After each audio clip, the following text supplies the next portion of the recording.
menyampaikan la ilaha illallah, dia ngelihat air. Nah, itu berarti ucapan terakhirnya air. Talqin lagi. Nggak usah marah. Aduh pak minta air. Kuncinya. Mau minta air nanti aja dikubur gitu loh. Jangan gitu. Biarin aja. Jangan kemudian setelah la ilaha illallah. La ilaha illallah. Terus, ayo tutup, awas ya ngomong lagi ya. Nggak usah gitu juga. Maka kemudian setelah la ilaha illallah sudah. Nggak usah diajak ngomong gitu.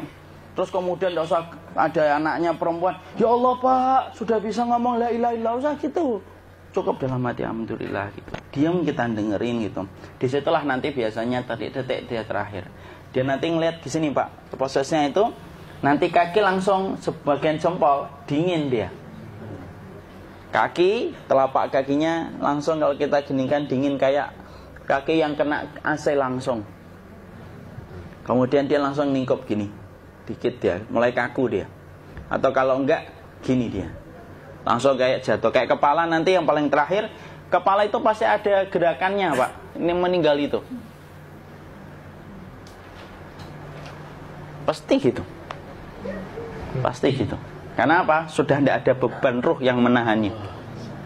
Ya, cabut ya, set pelan, maka kemudian malaikat itu. Tapi tetap sakit lah. Walaupun dikatakan ringan, tetap sakit. Maka kemudian sakit gitu. Ngelewatin sini. Jantung kemudian sudah tidak berfungsi. Kemudian ginjal pak, ngelewatin ginjal tidak berfungsi.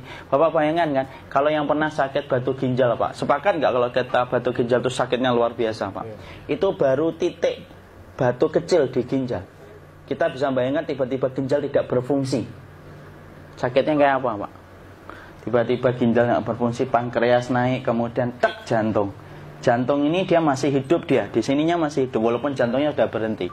Naik. Kemudian mata, dia ngelewatin mata. Organ tubuh yang paling setia sama ruh itu mata. Maka kemudian mata dia ngelihat dia, ngelihat keluarnya, naik dia. Ya dilihat ini sama dia. Makanya Rasulullah mengatakan innar ruha idza qubida tabi'ahul basar. Ruh itu kalau dicabut, mata itu ngikutin kemana perjalanan ruh itu. Makanya ada yang meninggalnya gini. Ya itu bukan tanda su'ul khatimah. Itu tanda fitrahnya mata ngikutin ruh. Atau kemudian bukanya sedikit. Ada yang kayak senyum pak. Ada yang kesini yang keringetan. Nah itu tanda husnul khatimah. Ada yang senyum. Jadi sakitnya setelah selesai itu plong gitu loh. Makanya kemudian ada yang tersenyum. Maka itu tanda. Kalau kita ngelihat orang yang membuka mata kayak gini, tidak usah takut. Cepat-cepat kemudian kita nanti tutup. Biasanya kalau terlalu lama, itulah yang menjadikan ini tidak bisa ditutup. Makanya harus pakai kapas akhirnya. Karena apa? Karena pas meninggal nggak langsung ditutup. Biasanya karena perawat takut, dokternya juga nggak tahu itu, dibiarin itu. Makanya ada beberapa mata yang ditutup pakai tensoplas kan? Sebenarnya kalau langsung bisa nutup dia, fitrahnya nutup mata itu. Jadi kemudian kita baca Allahumma firlahu warhamhu wa'afihi wa'fu'anhu atau bismillah wassalatu wassalamu ala rasulillah, tutup. Bismillah. Tidak usah takut. Kecuali buka lagi ya, ini baru kita kabur bareng. Kalau buka lagi pak, insya Allah pak, ya Allah ya kita kabur bareng-bareng pak. Diusap pak, diusap gini. Ini enggak disenggol gini enggak. Begini kan, sudah meninggal dunia. Tangan boleh begini, boleh diluruskan, tidak ada ketentuannya.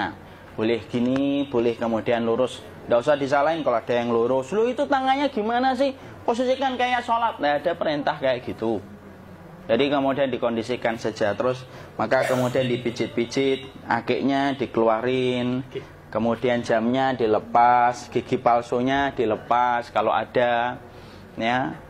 Kemudian apa setelah itu? Coba buku.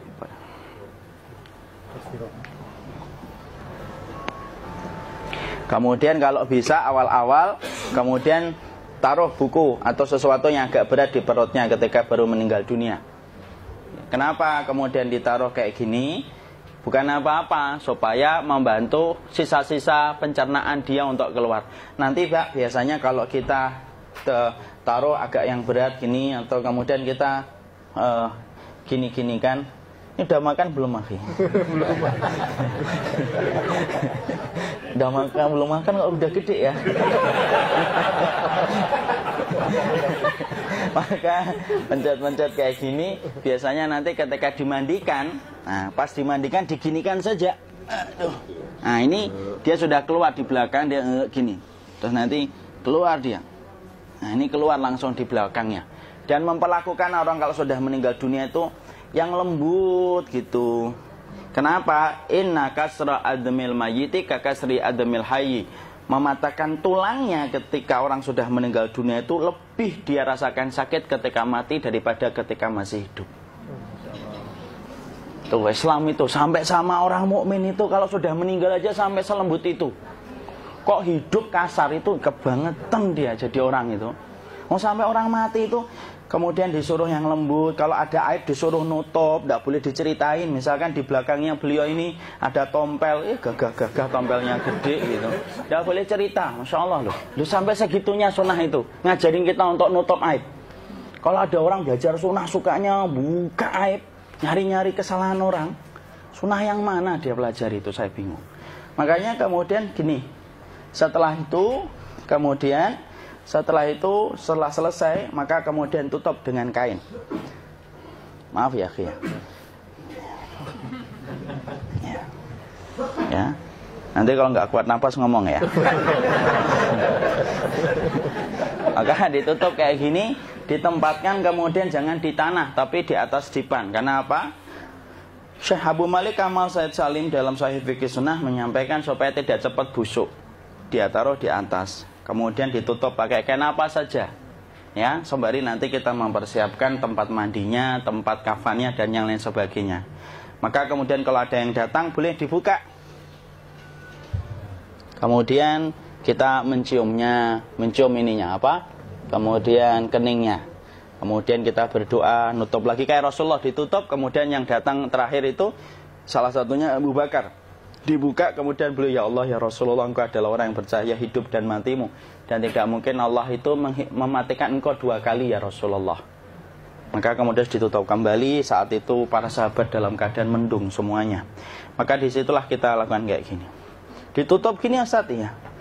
Kasihan tidak bisa nafas, insya Allah tidak butuh nafas lagi. Jadi kemudian kita semacam ini kita persiapkan apa yang bisa kita lakukan.